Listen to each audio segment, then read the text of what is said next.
All right, so let's get busy. Let's get all of our parts sanitized. So the first thing that we're gonna do is we're gonna fill a jug up with kind of like lukewarm water. We're gonna fill this jug up, and I have this little kettle here that I'm using.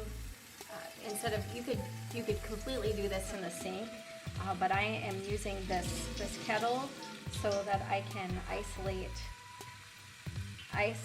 my sanitizer here for later use. So we're gonna fill this.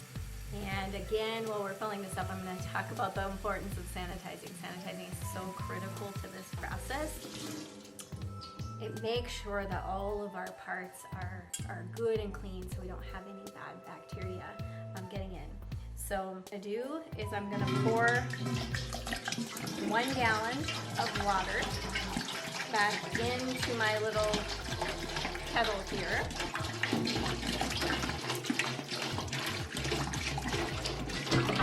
All right, and once I have that all out, then I'm gonna take my one-step sanitizer here and I'm gonna open that carefully.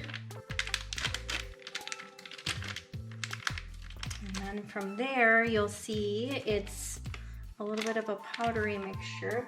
We only need 1 tablespoon, so I'm gonna take a tablespoon of this and mix it in with my lukewarm water here. All right. So I do have a little spoon, so I'm gonna just use this kitchen spoon to dissolve. And again, this is a no-rinse sanitizer, because what it does is it oxidizes as it comes in contact with the air, then turns into a hydrogen peroxide type compound. And I know that some people, my dad back in the day, good old Norwegian, used to do his final mouthwash rinse with hydrogen peroxide. So perfectly safe, environmentally safe compound is just a low rate of that. So then what we're gonna do is now we're going to get all of our parts sanitized. And the key thing here is making sure that we get anything that's gonna touch our mead is going to need to be sanitized.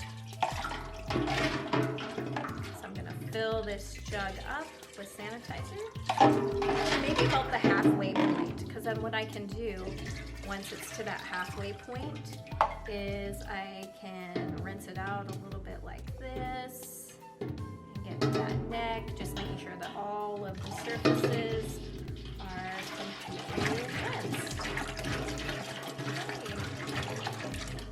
That looks really, really good. All right. One of the things I do want to point out is that if you're going to, put it on any sort of a rack to dry, just make sure that gets sanitized as well. Okay, so we'll dry that off. I'm going to do the same with the airlock here. Take the pieces out of that, sanitize that. I'm going to sanitize the funnel a little bit. Pop that in here.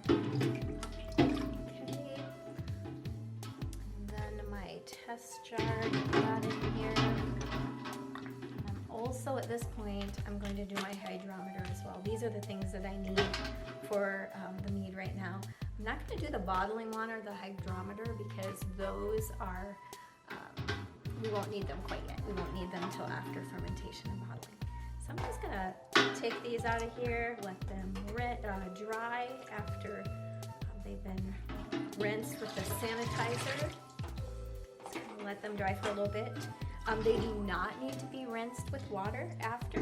Again, it'll oxidize as it is in contact with the oxygen there. So very good. This is just an extra little plug that came out of the top of the jar.